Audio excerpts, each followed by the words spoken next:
టైలరింగ్‌లో నేనొక విషయంలో ఫెయిల్ అయ్యాననే చెప్తానండి. ఎందుకంటే, కస్టమర్ దగ్గర డబ్బులు వసూలు చేసే విషయంలో. నిజంగా. చాలామంది చాలా రకాలుగా ఉంటారండి నిజంగా. మనమేమో కష్టపడి వర్క్ చేస్తాం. అమౌంటొస్తుంది దేనికో అందుకు అని చెప్పేసి. కానీ మన అవసరానికైతే టైంకి రాదండి. కొన్నిసార్లు మన దగ్గర ఒక రూపాయి కూడా ఉండదు ఇంత వర్క్ చేస్తూ.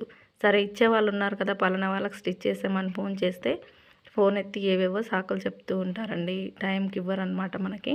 కొంతమంది ఇస్తారు, కొంతమంది ఇవ్వరు. కానీ మనకు కూడా ఒక్కొక్కసారి క్లిష్ట పరిస్థితి వస్తుందనమాట డబ్బులు లేకుండా.